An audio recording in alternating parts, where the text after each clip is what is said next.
ٹھیک ہے نا.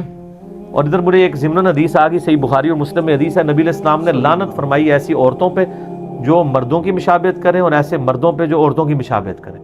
اور ایک اور دوسری حدیث ہے, وہ بھی بخاری اور مسلم میں, کہ نبی علیہ السلام نے لعنت فرمائی ہے ان عورتوں پہ جو چہرے کے بال اکھیڑتی ہیں, یعنی یہ بھویں وغیرہ اکھیڑنا, اور اسی طریقے سے جو وہ گدواتی ہیں, یعنی ٹیٹو بنوانا. ٹھیک ہے. تو اور تیسرا جو دانتوں میں گیپ بنواتی ہیں خوبصورت دکھنے کے لیے, یہ تینوں پہ نبی علیہ السلام نے لعنت فرمائی.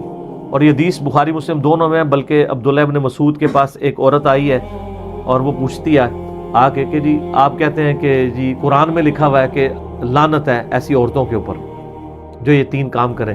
تو میں نے تو پورا قرآن پڑھا ہوا ہے, مجھے تو قرآن میں ایسی کوئی بات نہیں ملی. قرآن تو سر اس نے پڑھا ہوا تھا نا, تو ہڈی زنانیت نہیں سر نا, کسی صحابی یا تابعی کی بیوی تھی.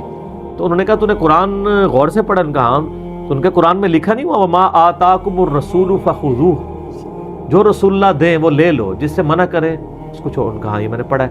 تو آپ فرمایا کہ میں نے نبی علیہ السلام سے خود سنا ہے کہ اللہ اور اس کے رسول لعنت فرماتے ہیں اس کے اوپر جو چہرے کے بال اکھاڑے یا دانتوں میں گیپ بنائے یا ٹیٹو بنوائے, یعنی جسم کو کھدوا کے اس میں نشان بنوائے.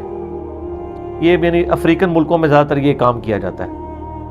تو چونکہ نبی علیہ السلام نے لعنت فرمائی ہے تو لہذا قرآن میں ہی آیا ہے نا. ادھر تو ہوگی لاجواب. پھر اس نے ساتھ ہی کہا کہ جی آپ کی بیوی بھی یہی کرتی ہے. ہائے ہائے ہائے. تو عبداللہ ابن مسعود نے کہا جاؤ دیکھ لو میری بیوی ایسا کرتی ہے. تو اس کو گھر میں اندر داخل کیا, یعنی خود باہر ہی رہے, اور کہا جا کے دیکھ کے آؤ. جب وہ باہر آئی نا تو کہنے لگی کہ نہیں غلط فہمی ہوئی ہے, آپ کی بیوی تو یہ کام نہیں کرتی. تو آپ فرمایا کہ اگر وہ یہ کام کرتی ہوتی تو پھر میری بیوی نہ ہوتی.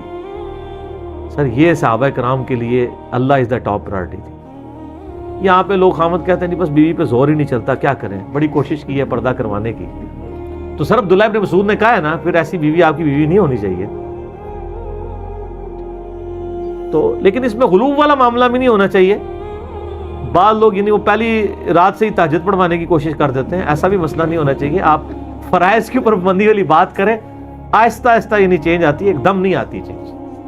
اور سختی والا معاملہ نہیں ہونا چاہیے, یعنی پیار محبت کے ساتھ معاملات کو لے کے چلنا چاہیے. ٹھیک ہے.